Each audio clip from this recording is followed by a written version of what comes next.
작년 선교보고 예배 때 대부분 처음 다녀오신 분들이 이제 간증하는 것들이 좀 생각이 나가지고 나도 이번에 좀 돌아가면은 보고 예배 때 이제 간증을 해야 하는 거 아니냐 하며 걱정하고 있던 차에 선교 마치고 돌아오고 이제 짐 찾는 그 인천공항에서 우리 김재영 목사님께서 제기에 조용히 말씀하셨습니다. 집사님 그 보고 예배 때 간증을 준비해 주십시오 하는 그 목사님을 말씀을 듣고 제가 수락도 거절도 안 하고 꼭 그냥 껴안아 드렸습니다. 그러자 저에게 감사합니다 예 하시더군요. 그래서 올게 왔구나 생각했습니다. 저는 좀 어려서 여러 사람 앞에 나서면 이제 쑥스러움을 많이 타는 아이였습니다. 사람들 앞에 서면은 심장이 좀 두근두근 그 말도 제대로 못하는 아이였습니다. 말 주변도 없어서 하다가 무슨 얘기를 하는지 모르고 끝도 맺고 했습니다. 요즘 말로는 자존감이 좀 많이 떨어진 아이였습니다. 어릴 적 가만히 돌이켜 보면은 제 내성적인 성향도 있지만은 좀 환경적인 영향을 많이 받았던 것 같습니다. 자존감을 좀 키워야 할 나이에 비교당하고 비교하면서 건강하게 자아가 자라지 못하고 늘 주눅들어 있었던 것 같습니다. 그래서 그런지 사람들 앞에서 나서는 걸 유독 두려워했고 싫어했습니다. 지금 어른이 돼서도 지금과 같이 앞에 나와 얘기하는 게 좀 부담감을 많이 남보다 가지고 있는 것 같습니다. 그럼에도 불구하고 오늘 이 자리에 나와 당당히 서서 간증을 하게 하는 것은 하나님이 세워주셨고 이 간증이 꼭 필요하기에 이 자리에 세워주신 줄 믿습니다. 저는 선교지에 가서 겪은 내용보다는 선교에 참여하게 된 동기와 선교 중에 하나님이 제게 주신 특별한 음성에 대해 얘기를 나누고자 합니다. 하나님께서는 오랜 시간 제가 돌아오기만을 기다리고 애타 기다렸습니다.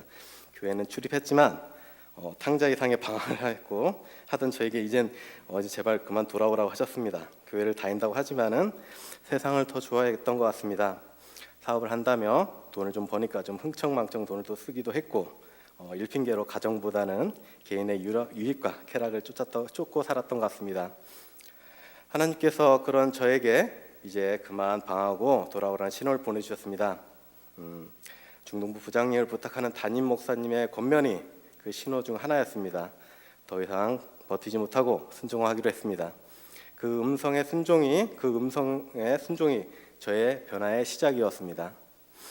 중동부 부장직을 수락하고 바로 찾아온 건 부담감이었는데 중동부장이 무슨 일 하는지도 모르고 수락했다가 어떤 일 하는지 한다는 걸 좀 알고 나서 이건 뭐지?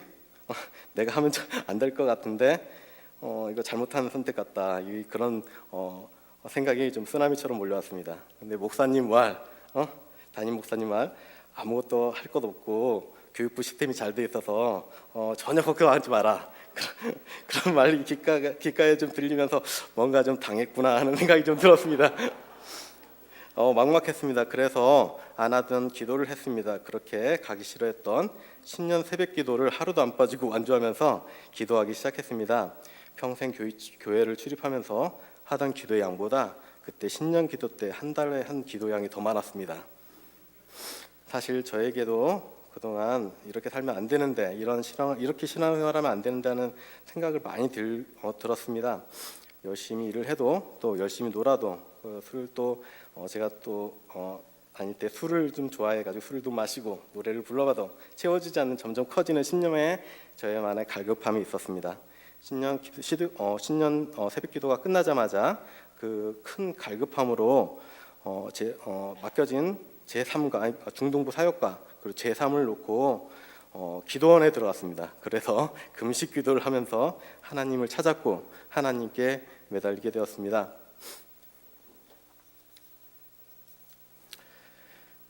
그때부터 제 삶이 포도주가 물이 되는 변화가 시작되었습니다. 회사 전체 회식이면 직원들 한 명씩 돌아가면서 술을 돌려 마셨고 소주와 맥주의 비율을 기가 막히게 맞추며 술을 따르던 제가 그 술잔에 물을 채우면서 술이 물이 되는 변화가 시작되었습니다. 기적과 같이 술을 끊었습니다. 술이 물이 된 이 변화는 저에게 많은 걸 바꿔주었습니다. 술자리를 피하고 가정으로 돌아가고 교회를 돌아가는 변화가 생겼습니다. 술자리 가정으로 돌아가니까 가정이 살아나는 게 눈에 보였고 교회로 돌아가니까 제 심령이 살아나는 게 느껴졌습니다.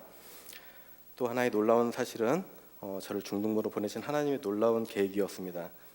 아이들 중등부 아이들을 보면서 저희 중고등학교 시절에 상처를 떠오르게 하셨고 그 상처를 하나씩 치료해 주셨습니다.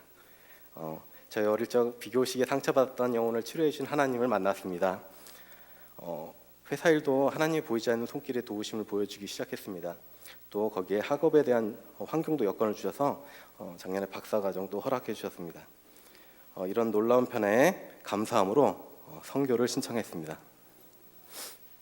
하지만 선교를 신청하면서 새로운 영적 전쟁이 시작되었습니다. 중등부일, 회사일, 선교까지 거기다 박사과정, 대학원까지 해야 하는데 너무 많이 벌려놔서 하나도 제대로 못하는 거 아니야 이런 걱정이 시작되었고 전에는 회사 핑계로 소홀했던 가정이 지금은 교회일 핑계로 소홀해지는 것 같아서 이게 맞는지 고민하기도 했습니다.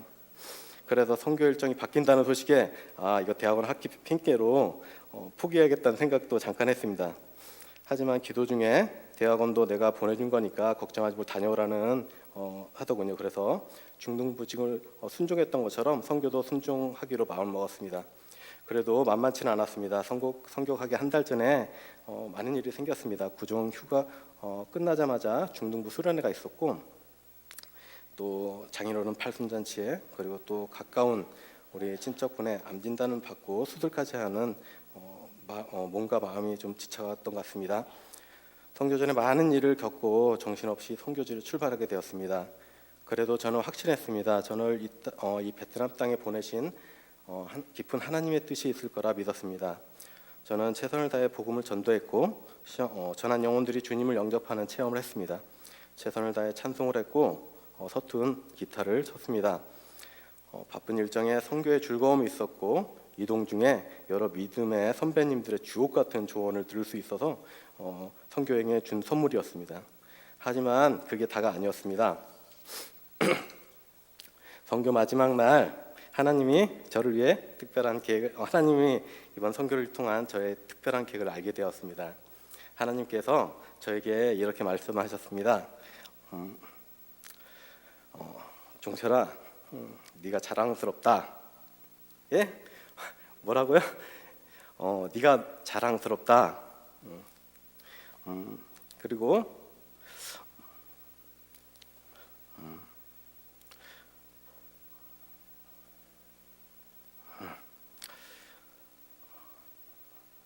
어머니를 자랑스러워 해라.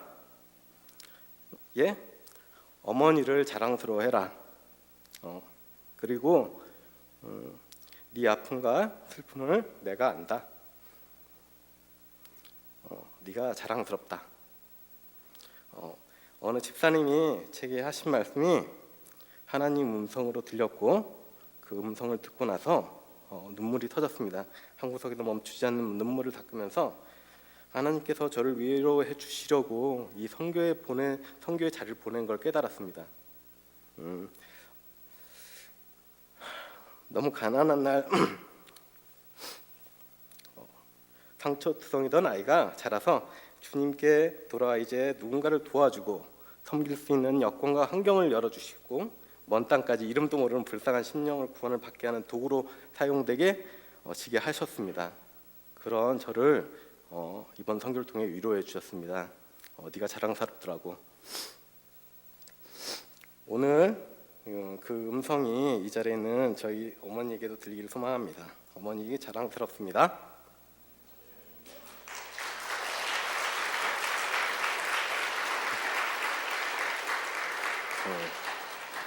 당신의 눈물과 기도로 결국 이 못난 채가 결국엔 이 자리에 서서 이런 간증을 합니다.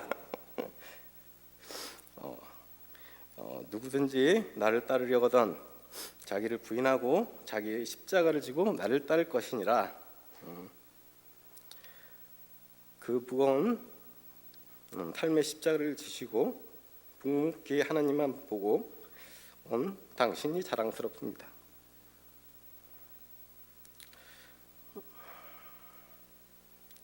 이게 어떤 고통의 무게만큼 지나온 삶의 발자국은 제 가슴과 여러 성도들에게 깊이 남겨진 것 같습니다. 한평생 걸어온 믿음의 걸음이 제 삶에도 연결되고 이 자리에 계신 모든 분들에게도 연결되길 소망합니다. 그 믿음의 본을 받아 복음을 전하는 사명자로 살아가겠습니다. 베트남 선교를 위하여 저를 도구로 사용하여 주시고, 또한 상한 마음을 위로해 주시고, 어머니를 위로해 주시고, 이 자리에 계신 여러분들을 위로해 주신 하나님 아버지 감사합니다. 이 모든 영광을 하나님께 드립니다. 감사합니다.